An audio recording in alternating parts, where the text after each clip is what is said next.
परम शांति। हमने सुना होगा शंकर अपना तीसरा नेत्र खोल के पूरी सृष्टि का विनाश करते हैं, प्रलय करते हैं। तो वो ऐसा क्यों करते हैं? अपनी ही सृष्टि का विनाश क्यों करते हैं? जैसा एक आत्मा का जन्म होता है, वो बचपन में उसकी शारीरिक और मानसिक क्षमता बहुत अधिक होती है। मानसिक तौर पे चीज़ों को समझने की, सीखने की उसकी क्षमता बहुत अधिक होती है, इसीलिए वो बहुत जल्दी सीखता है। शारीरिक क्षमता बहुत अधिक होती है। फिर धीरे धीरे वो बढ़ता है, बड़ा होता है, फिर युवा होता है।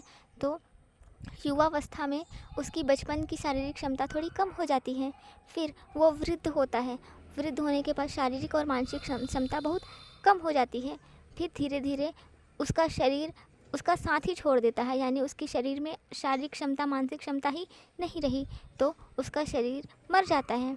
यानी क्योंकि अब उसके शरीर में उतनी शक्ति नहीं रही कि वह जी सके, और अगर जिएगा भी तो इतने वृद्ध शरीर में इतने रोगों के साथ वो जीकर करेगा भी क्या? इसीलिए वो मर जाता है। फिर उसका नया जन्म होता है, तो फिर नई शुरुआत करता है, नई शारीरिक मानसिक क्षमता के साथ।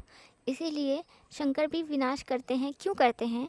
क्योंकि जब वो सृष्टि की रचना करते हैं ब्रह्मा जी विष्णु के आदेश पर, और विष्णु को भी आदेश देते हैं शिव शक्ति जो शिवपुरी में है वो। तो ब्रह्मा जी द्वारा सर्जन सृष्टि का करवाया जाता है। तब सृष्टि में बहुत शक्ति होती है, आत्माओं में शक्ति होती है, तो लोगों की सोच, आत्माओं की सोच बहुत सतो प्रधान होती है, अच्छी सृष्टि होती है।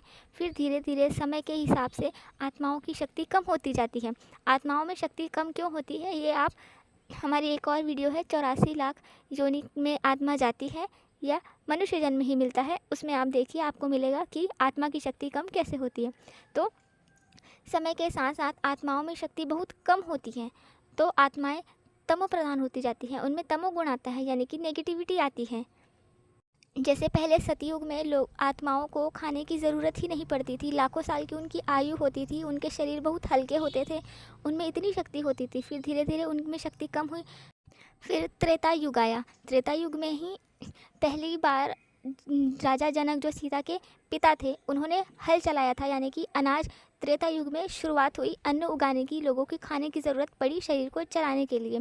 फिर त्रेता के बाद द्वापर आया, उसमें आत्माओं की शक्ति और कम हुई, लड़ाई झगड़े होने लगे। फिर अभी हम कलयुग में देख ही रहे हैं, लोगों की सोच इतनी नेगेटिव हो चुकी है, इतने अपनी ही प्रकृति का विनाश कर रहे हैं। जो शुद्ध हवा, पेड़ पौधे, प्रकृति जो ईश्वर ने हमें दी है, हम उसका ही विनाश कर रहे हैं, लड़ाई झगड़े कर रहे हैं। मानसिकता इतनी कम गिर चुकी है, लोगों की आत्माओं की शक्ति इतनी क्षीण हो चुकी है कि अपनी ही प्रकृति का विनाश कर रहे हैं, और अपने ही विरुद्ध हम अपनी ही आत्मा के पतन का कार्य कर रहे हैं। लोग इतने यहाँ पे दुखी हैं, लगभग सभी बहुत दुखी होते हैं मानसिक तौर पे, इतने रोग शोक होते हैं। तो ईश्वर भी जब देखते हैं कि उनकी सृष्टि इतनी गिर चुकी है, उनकी रचना इतनी दुखी है, तभी वह प्रलय करते हैं। प्रलय करके वो अपनी सृष्टि का विनाश करते हैं, यानी कि सारे नेगेटिव मनुष्य आत्माएं मर जाती हैं। अलग अलग प्रकार के प्रलय होते हैं, उसमें डिटेल में आपको हमारी एक वीडियो मिल जाएगी, वो आप देख सकते हैं प्रलय कैसे और कब कब होते हैं और कितने प्रकार के प्रलय होते हैं। तो प्रलय करके ईश्वर यानी शंकर इस सृष्टि का विनाश करते हैं, नई सृष्टि के सर्जन के लिए, नई सृष्टि की स्थापना के लिए। लेकिन प्रलय में भी आत्माओं की बहुत बुरी गति होती है, इतनी दुख दर्द उनको सहन करना पड़ता है। प्रलय इतना भयानक होता है कि हम उसकी कल्पना भी नहीं कर सकते।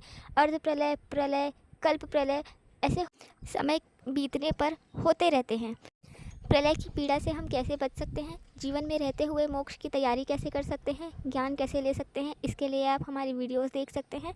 और उच्च स्तरीय ज्ञान यानी एकदम हाई लेवल का ज्ञान के लिए, PhD के आध्यात्मिक ज्ञान के लिए हमारे दादाजी की मेन यूट्यूब चैनल बापूजी दशरथ भाई पटेल की चैनल पर आप जाकर देख सकते हैं। धन्यवाद। परम शांति, परम ज्ञान दादाजी से।